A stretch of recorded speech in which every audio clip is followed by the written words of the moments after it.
I got through November, December, and January. I got through it, but I was pretty bad emotionally. So I got to February. All I felt was wait expectantly. Now I was going to go into the dark cloud. Now hope would return. Wait expectantly? Why?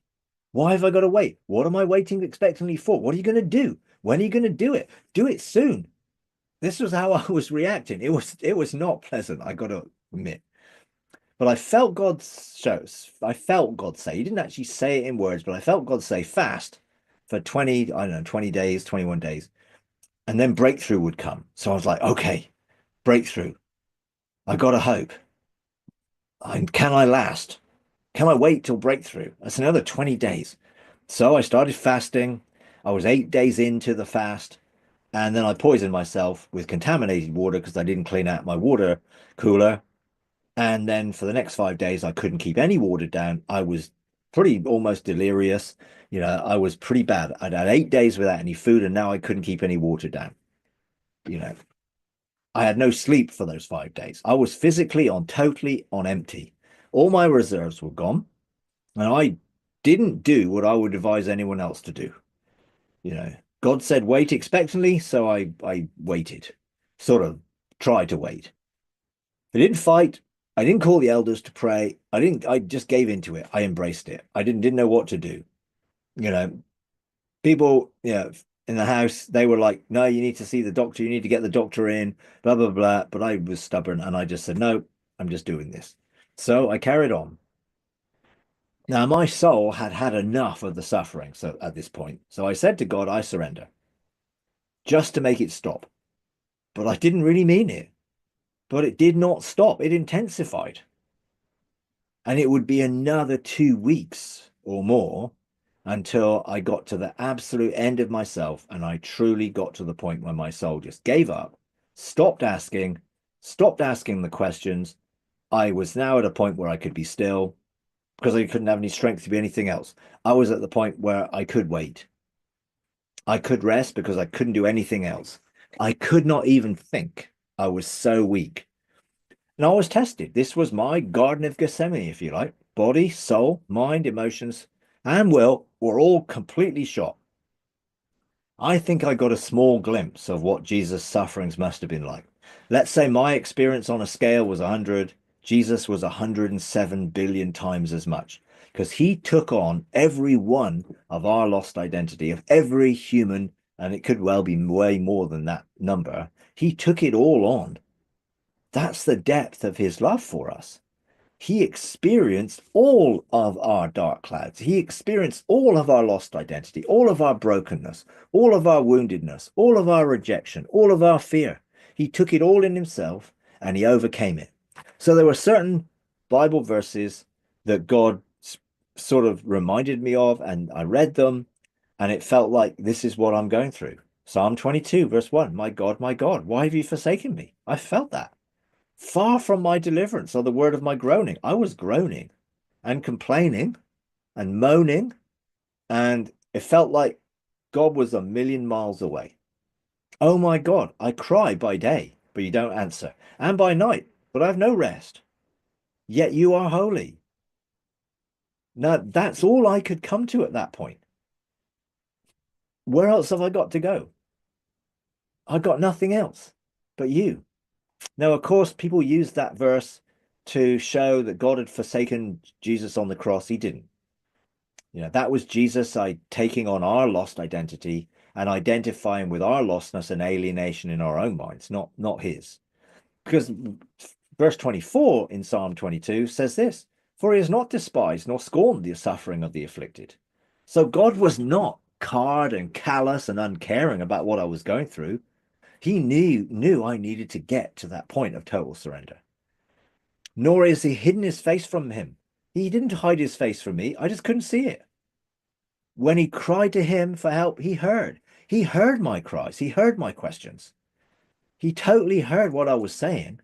He just knew that I needed to get to the end of myself. This is an excerpt from Mike's current teaching series, Restoring First Love. Get the full-length videos every month only at eg.freedomark.org/first-love. Verse 11, be not far from me, for trouble is near. There is none to help, which is what I felt.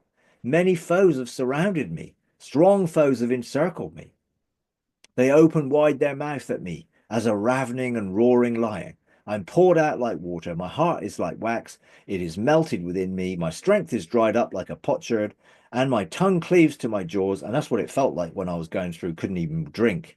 And you lay me in the dust of death. Now, that is a description of what Jesus went through on the cross. But I felt that. I felt those emotions. I felt physically and emotionally, I was totally empty. I felt despair. Psalm 42:1, as the deer pants for water brooks, so my soul pants for you, O God. My soul thirsts for God, for the living God. When shall I come and appear before God? My tears have been my flood day and night, while they say to me all day long, where is your God? These things I remember, and I pour out my soul within me. And this is what I felt. I was just pouring out my soul. Mentally, I started to lose my reasoning abilities. I couldn't focus. I was struggling to even pray in tongues. I sort of gave up that as well. I just didn't know what to do. I just didn't know what to happen. Verse 5 says, why are you in despair, O my soul? Why have you become so disturbed within me? Hope in God. For shall I again praise him for the help of his presence? Oh my God, my soul is in despair within me. All your breakers and your waves have rolled over me. I will say to God, my rock, why have you forgotten me? Why do I go mourning because of the oppression? Emotionally, I really started to feel vulnerable and hopeless. And I was under attack from myself, from self-accusation, and from accusations of the enemy who took advantage of this situation. I was at the end of my rope, totally emotionally empty. I had no strength left, so I just waited. I waited in expectant hope. But God was working in me. Like, could I wait for breakthrough day? Could I make it? I didn't know. I thought I could die. I could not have felt worse about myself. Accusations came from everywhere but God. I owned my total depravity in my soul's independence. It was like accusation. I made accusation. I heard accusation. I received accusation. I was overwhelmed by negative accusations about myself, and I accepted every one of them. I had no strength to resist them.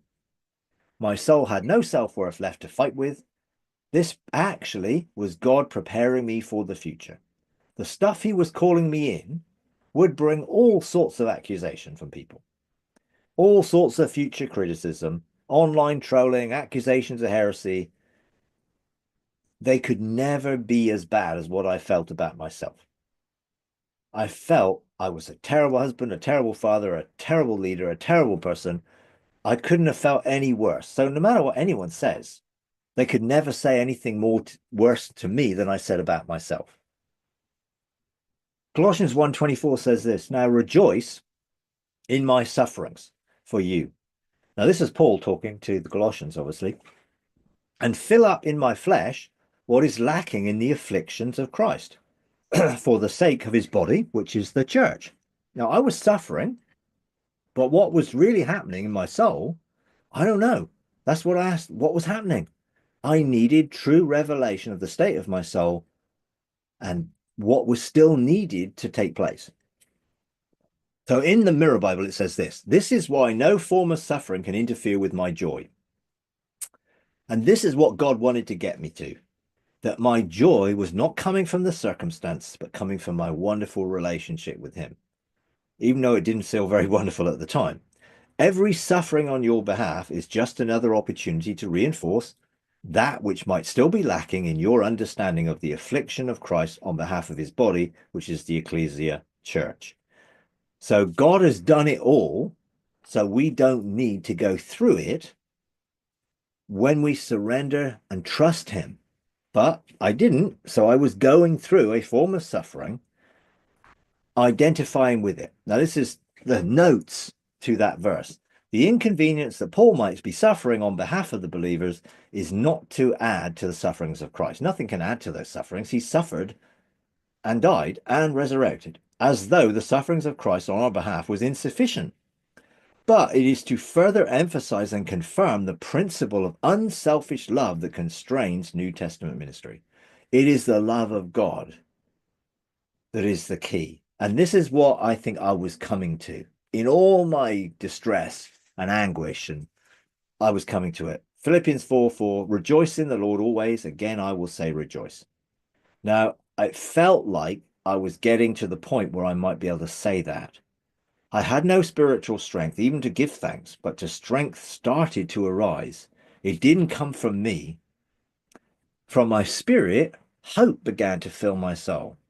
1 Peter 4:13, to the degree that you share the sufferings of Christ, keep on rejoicing, so that also at the revelation of his glory you may rejoice with exultation. And this is what he was revealing to me. I felt I was suffering, but joy became my strength. My attitude began to change in preparation for what was coming. And what was coming was a shaking. Hebrews 12:27 denotes the removing of things which can be shaken as of created things, so that those things which cannot be shaken may remain. Therefore, since we receive a kingdom which cannot be shaken, let us show gratitude, by which we may offer to God an acceptable service with reverence and awe, for our God is a consuming fire. And I got to the point where I surrendered myself as a acceptable offering to God, if you like. And I offered myself to God, and I chose to surrender. Even though I was experiencing intense fire day and night, inside, outside, I was burning. I was in the consuming fire, being consumed by the fire of God's love to test what would remain in me. And at that point, I got my ketubah, which I'd written out, and I burnt it. I set fire to it. And as I set fire to it, I felt each of the 68 points that were on those ketubah die. Everything I demanded of God for the fulfillment of those things, they were all good things, that I would fulfill my destiny, that I would fulfill my sonship. They were all amazing things, but they were a contract that I was demanding of God rather than surrendering to receive from God. I had the most intense emotional feelings of grief as my expectations died one by one during that day. And this was the day coming up to surrender. Each of my dreams, visions, expectations were consumed in the fire one by one. And I felt God say, do you still love me? Waves of loss rolling over me, disappointment, loss, despair, despondency, grief. Do you trust me? Do you still love me? That's what he was wanting to know. If none of my dreams were fulfilled or realized, if none of the prophecies ever came to pass, if my destiny was never fulfilled, would I still love God? These were questions I had to face, honestly. And my soul had got to the point where I surrendered. So would I still trust God? Yes. Would I still have love, joy, and peace despite the circumstances of life? Yes. Would I still be able to rejoice and give thanks? Yes. Would God still be a good God? Would he? Yes, he would. God was searching my heart. God was showing me my heart. God was testing my heart motives. God was refining and purifying my heart. Why did he do all this? The pure in heart will see God. God wanted me to meet him face to face, in person. The dark cloud covering, where the essence of self was yielded and surrendered completely. And I actually surrendered. Total death to self-rule, myself being in control. I didn't need to know anything. I didn't care if I never knew anything ever again, if I never saw anything ever again. That principle in my life, I surrendered totally. Could God trust me? Was it all about him, or was it about me? Was it about what he could do for me? Was it about what I could do for him? Questions I had to face. None of those things. Could God trust me? When I surrendered, he told me he trusted me. It was all about him. It wasn't what he could do for me. If he never did another thing, I would still love him. If I never did another thing for him, who cares? I knew he loved me. I faced those questions and the answers came. So those 4 months were 4 periods. Garden, dance floor, soaking room, dark cloud. Be still, wait, rest, wait expectantly, Why, what, how, who questions. I asked them all. Why was God doing this? What was he doing? Who was he doing it for? Could I trust him? Who was doing it? These were real questions that my soul made accusations and rebellion, really. But I got to the point where I surrendered and I said, yes, I could. Be still and know God was an invitation to experience by grace that I took as an obligation, a duty, or a command that I had to fulfill by works. Wait on the Lord and renew your strength was an invitation by grace that I took as an obligation, duty, or command.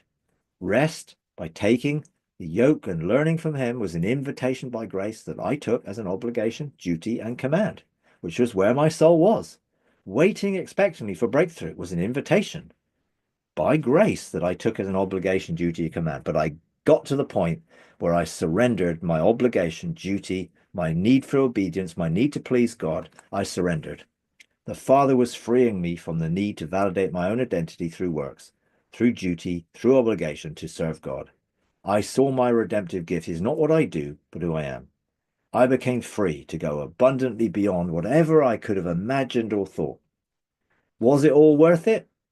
Just for a relationship with him and nothing else? Absolutely it was. Yes, I came to that reality, and honestly, I came to that point.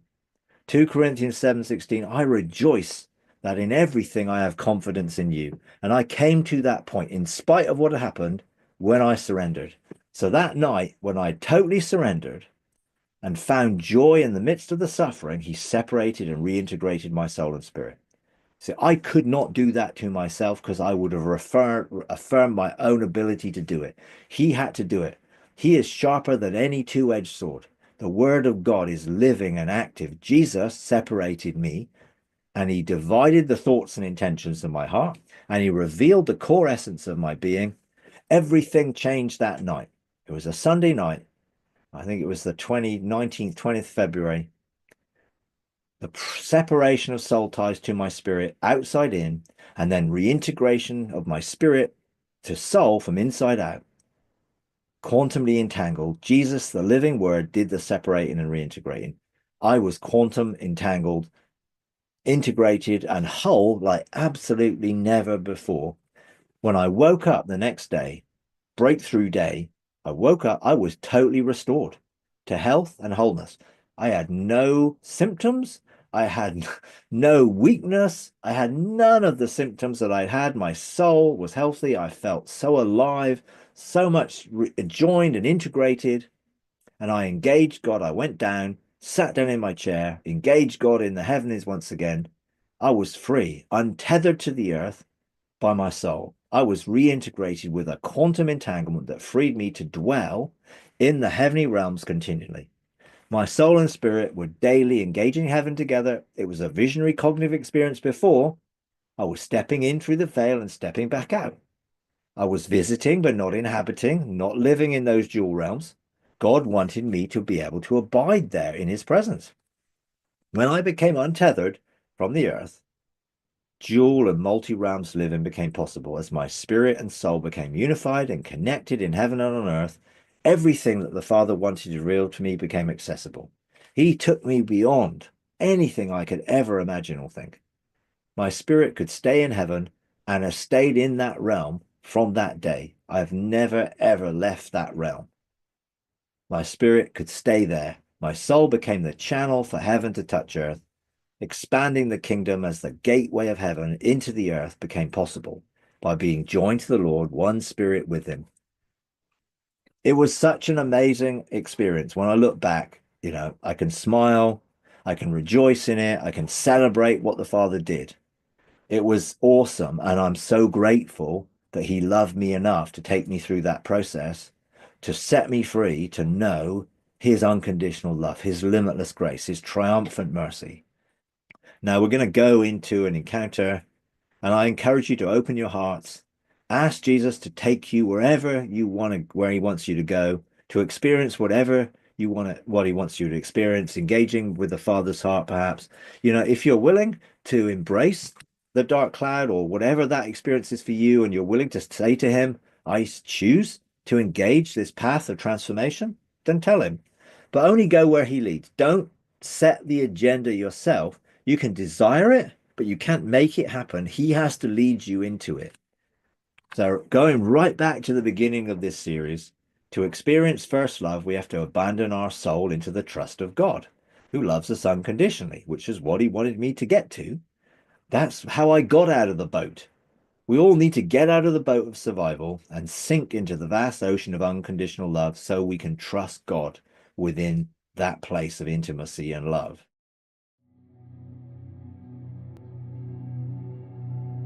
I encourage you to just close your eyes, get relaxed. You may want to lie down. You can relax your body. You may want to start focusing on your breathing. You breathe in slowly and hold it. And then breathe it out slowly.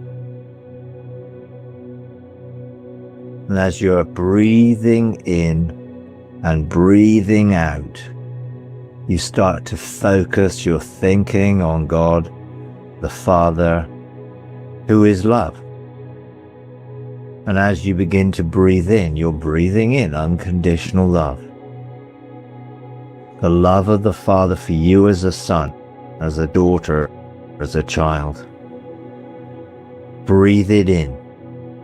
And as you breathe it in, that unconditional love begins to flow through your whole being, touching every cell of your body, your mind, your emotions, the whole of your soul, spirit, and body, so you can be still and let God love on you. Let him show you how much he loves you. As his love fills you, as joy and peace come and overwhelm you, cocoon you, all of his being is begin to flow in you. An atmosphere is around you, a cocoon of love, joy, and peace that you're just resting in, relaxing in. Be still. Wait. Just rest. Just wait expectantly. Whatever God wants to do with you right now, this is a safe place. You can get out of that boat figuratively.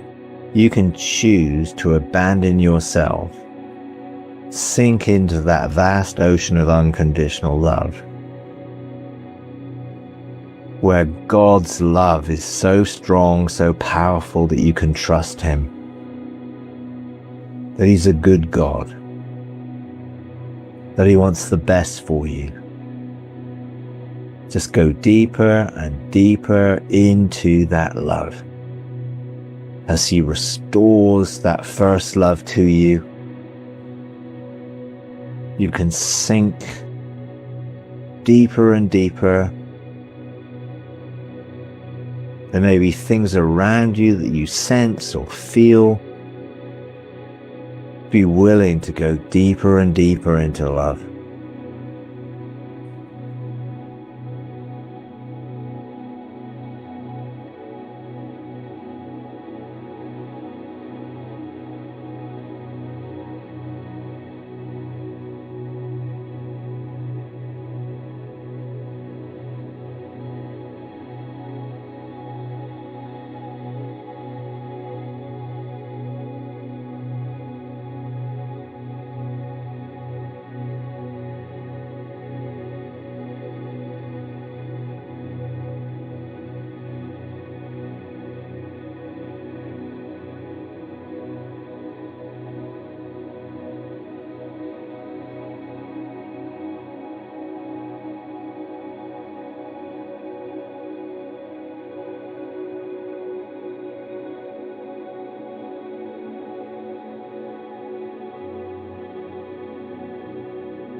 You can stay in that place. Maybe you want to get closer and more intimate with the Father, face to face with his presence. You can fix your thoughts. Jesus wants to reveal the Father to you.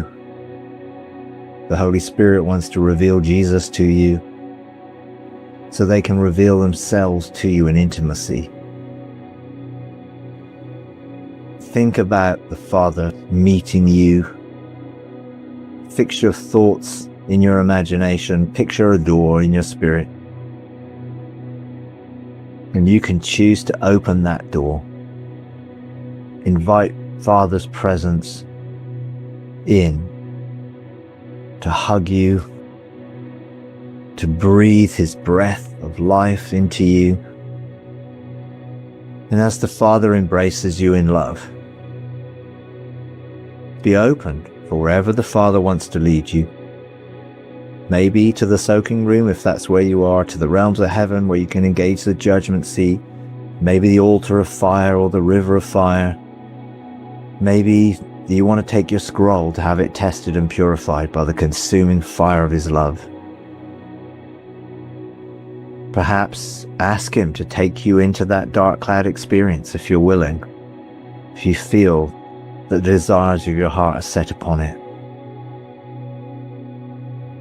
Wherever the Father wants to lead you, just be willing to go, knowing that you can trust him because he loves you. He wants the best for you. He's a good God. He wants you to truly know who he really is, so you can truly know who you really are as a child of God. Be open to wherever he takes you right now.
Feel free to stay in that place as long as you would like. A place of intimacy, a place of love, a place of rejoicing, where the joy and the peace of God can just fill you and flood you.